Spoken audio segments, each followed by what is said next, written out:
that's here on the program are listed there according to the responses to the invitation. And so I want to begin by asking Mr. Lee, Pak Lee, to just tell us a little bit about your platform and the maximum would be 4 minutes. Thank you.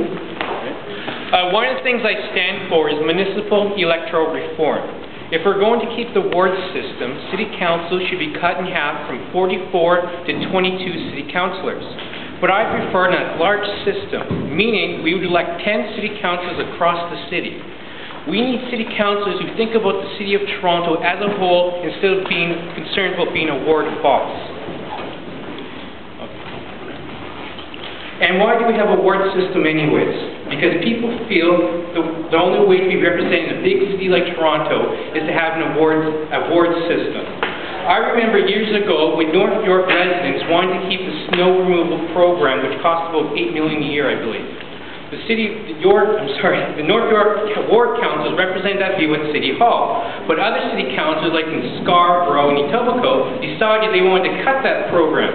So unless you give ward councillors special ward powers, what's the point in actually having a ward system? Now I've come up with a community board system of 22 members where they would meet with city council once a month to discuss local issues.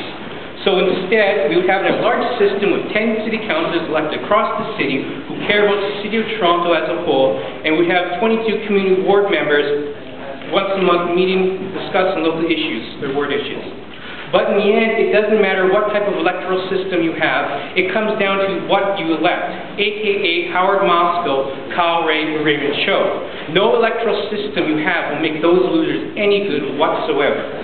Now that we have 4-year terms, we need recall more than ever. We also need to put none of the above on our ballots, so if the voters know like any of the choices running, they can pick none of the above.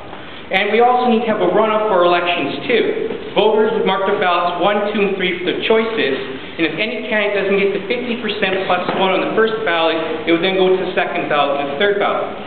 Now after this municipal election, I plan on starting up the TBRA, the Toronto Bus Riders Association. The TBRA will be advocating for better public transit, better customer service, and will be a watchdog tracking how the TTC spends taxpayers' money. Political parties. I hate them, and we do not need them. Every candidate should be elected as an independent on the federal, provincial, and municipal level. But in saying that, the NDP controls City Hall. Why? Because when they have nomination races in Trinity Spadina, they are able to control local wards. That's why I support the Toronto Party in 2010. Thank you.